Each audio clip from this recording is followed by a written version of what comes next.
दोस्तों नमस्कार। दोस्तों आज का विषय है कि दाखिल खारिज की समय सीमा कितनी होगी। आखिर कितने दिनों तक दाखिल खारिज कराया जा सकता है। और अगर आप दाखिल खारिज के लिए रेवेन्यू कोर्ट्स में रेवेन्यू ऑफिसर्स के समक्ष कोई वाद लाते हैं तो कितने दिनों में उसका डिस्पोजल हो जाएगा। इस पर बहुत भ्रांतियां हैं और बहुत सारे लोग हमसे पूछते हैं, तो मैंने सोचा क्यों ना इस पर एक डिटेल्ड वीडियो बना दिया जाए। दोस्तों, दाखिल खारिज वैसे तो जैसे ही आप कोई लैंड परचेज करते हैं तो परचेज करने के तुरंत बाद आप उसकी कॉपी के साथ एक एफिडेविट देते हुए ये प्रार्थना पत्र देते हैं नायब तहसीलदार के यहां कि इस भूमि को उनसे हमने परचेज किया है, विक्रेता से, तो विक्रेता के नाम के स्थान पर हमारा नाम राजस्व अभिलेखों में दर्ज कर लिया जाए। और उसमें नायब तहसीलदार, क्योंकि वो एक कोर्ट होती है, रेवेन्यू कोर्ट होती है, तो पूरी प्रक्रिया सीपीसी के अंतर्गत उसमें अपोजिट पार्टी ग्राम सभा होती है और वो व्यक्ति होता है जिसने वो जमीन बेची है, विक्रेता। उनको नोटिस जारी होती है, समन जाते हैं और समन की तामीली के बाद उनका इंतजार किया जाता है। कभी कभी ऐसा है जैसे आपने कोई बैनामा कराया है और जिसने बैनामा किया है वो व्यक्ति वहां जाकर के ऑब्जेक्शन फाइल करता है कि हमने बैनामा नहीं किया, या बैनामा धोखे से हो गया, या जिस लैंड का जितना पार्ट इन्होंने खरीदा है उससे ज्यादा बैनामे में लिख गया है, चौहद्दी गलत है, हमने बेचा थोड़ा था, बैनामा ज्यादा का हो गया। तो इस तरीके के ऑब्जेक्शन आ जाते हैं तो मामला कंटेस्टेड हो जाता है।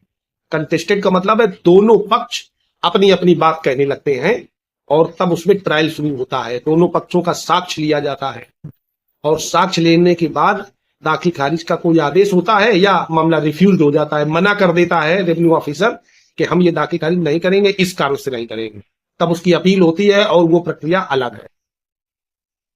लेकिन अगर मामला निर्विवाद है तो आपके दो तीन चीजें देखी जाती हैं। सबसे पहले तो जिस डॉक्यूमेंट को आपने बैनामा कराया है, जो बैनामा का दस्तावेज है, बैनामा माने सेल डीड या गिफ्ट डीड, उस दस्तावेज को फिजिकली रूप से नायब तहसीलदार की कोर्ट में आपको प्रोड्यूस करना होता है कि ये हमारा मूल दस्तावेज है, वो आपका एविडेंस है। दूसरा, जो विक्रेता है उसको फिजिकली रूप से आकर के ये बयान देने होते हैं कि हाँ हमने बैनामा किया है और ये वही बैनामा है जो हमने निष्पादित किया था, इसको रजिस्टर्ड कराया था और ये मूल बैनामा है, हमें कोई आपत्ति नहीं है, इनका नाम दर्ज कर दिया जाए। और तीसरा, लेखपाल से पूछा जाता है, लेखपाल के बयान होते हैं। लेखपाल बयान ये देते हैं, क्योंकि लेखपाल रेवेन्यू ऑफिसर है, वो कहते हैं कि इस पर ये अनुसूचित जात के नहीं है, इनके पास 12.5 हेक्टेयर से अधिक जमीन नहीं है, अलग अलग काज लागू हैं, क्योंकि सीलिंग एक्ट लागू होता है तो देखा जाता है कि उस परिसीमा के ऊपर आपके पास जमीन तो नहीं है, माने 12.5 बीघा, इसके बाद आपका दाखिल खारिज हो जाता है। अब बात आती है कि अगर आपने दाखिल खारिज मान लीजिए नहीं करा पाया, आपने अप्लाई ही नहीं किया, आपने कोई वाद ही नहीं डाला, तो आप कितने दिनों तक वाद डाल सकते हैं और अपना दाखिल खारिज करा सकते हैं। दोस्तों, वैसे एक लिमिटेशन एक्ट है, मियाद अधिनियम, तो इसमें दाखिल खारिज कराने की समय सीमा 12 वर्ष तक है, 12 ईयर्स। 12 वर्ष तक आप अपना दाखिल खारिज का मुकदमा दाखिल कर दें और उसी प्रोसीडिंग से वहीं होगा। और ये कह सकते हैं कि विलंब का कारण भी बता सकते हैं कि अभी तक इसलिए नहीं आ पाए। और अगर 12 वर्ष के पहले लाते हैं तो वो प्रक्रिया इसी तरीके से जो भी हमने बताया। अब इसमें थोड़ी बहुत विषमताएं हो सकती हैं और डिटेल में समझते हैं।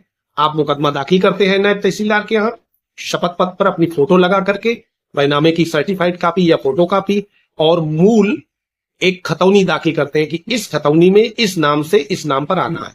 कभी कभी क्या होता है, जैसे आपने जिससे बैनामा कराया है उसका ही नाम राजस्व अभिलेख में दर्ज नहीं है, उसने जिससे कराया था उसका नाम अभी है, तो पहले थर्ड पार्टी से उसके व्यक्ति के नाम दाखिल खारिज कराना पड़ेगा, तब आपका नाम आएगा, तब आप अप्लाई करें।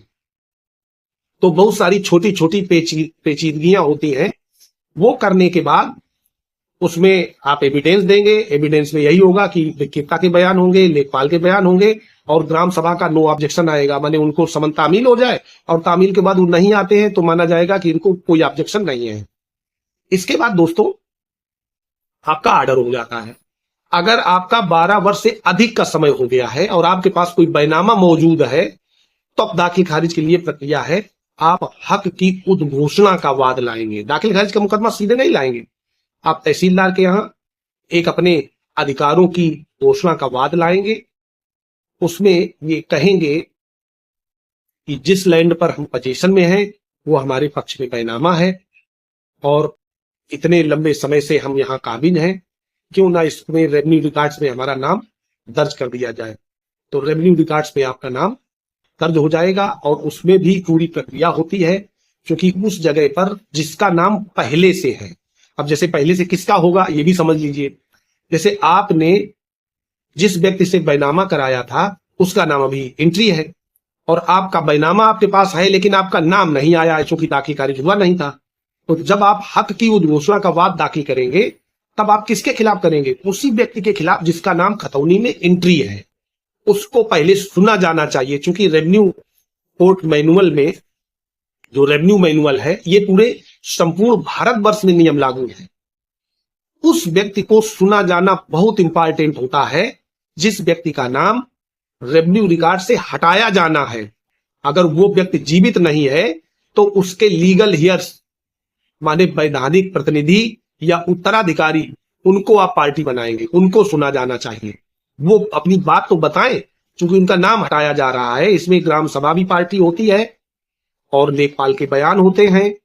आपको अपने एविडेंस कुछ ज्यादा ही देने होते हैं, आपको बताना होता है कि आखिर क्यों हमारा नाम दर्ज कर दिया जाए। तो आपके पास मूल चीज होती है बैनामा और उस जगह पर जो आप पोजीशन है। अब पोजीशन का दोस्तों समझ लीजिए, जब आप किसी जगह में कब्जे में होते हैं और दाखिल खारिज चूंकि केवल एग्रीकल्चरल लैंड का होता है, खेती वाली जो जमीन है उसी का तो रेवेन्यू रिकॉर्ड होता है। अगर कोई मकान है तो वो नगर पंचायत या नगर निगम में दर्ज होगा। कोई कमर्शियल एक्टिविटीज है तब भी वो नगर पंचायत या नगर निगम में टैक्स के दायरे में आती है। तो दोस्तों जब आप कोई एग्रीकल्चरल लैंड होती है तो उस एग्रीकल्चरल लैंड का दाखिल खारिज आप करा रहे हैं तो वहां यही नियम लागू होगा। उनको बुलाया जाएगा और आप उसमें साक्ष्य के रूप में उस पर जो फसलें उगा रहे हैं, उस पर जो खसरा मेंटेन हो रहा है। आप एक चीज बहुत ध्यान दें, क्योंकि एक डॉक्यूमेंट होता है खसरा। खसरा बहुत महत्वपूर्ण दस्तावेज होता है और हर 6 महीने में रिवाइज होता है, बनता है। उसमें लिखा जाता है कि इस खाते में या इस एग्रीकल्चरल लैंड में कौन व्यक्ति फसलें उगा रहा है। तो उसमें नाम आता है किसान का। आप अपने लेखपाल से मिलकर, जमीन भले ही किसी के नाम हो, अपना नाम उसमें लगातार दर्ज कराते रहें ताकि आपका रिकॉर्ड मेंटेन हो जाए कि इस जगह के मालिक आप हैं, आप पोजीशन में, आप फसलें उगा रहे हो। तो इस तरह से ये पूरा प्रोसीजर है। आप कभी भी अगर आपके पास लीगल डॉक्यूमेंट है तो ऐसी जमीन जो आपने खरीदी है उस पर अपना नाम दर्ज करा सकते हैं। कोई फेक रजिस्ट्री नहीं है, कोई ऐसी दुविधा नहीं है। दोस्तों वीडियो अच्छा लगा हो तो वीडियो लाइक कर दें, अपने दोस्तों को शेयर करें और अगर चैनल पर नए हैं तो चैनल को सब्सक्राइब कर लें। धन्यवाद।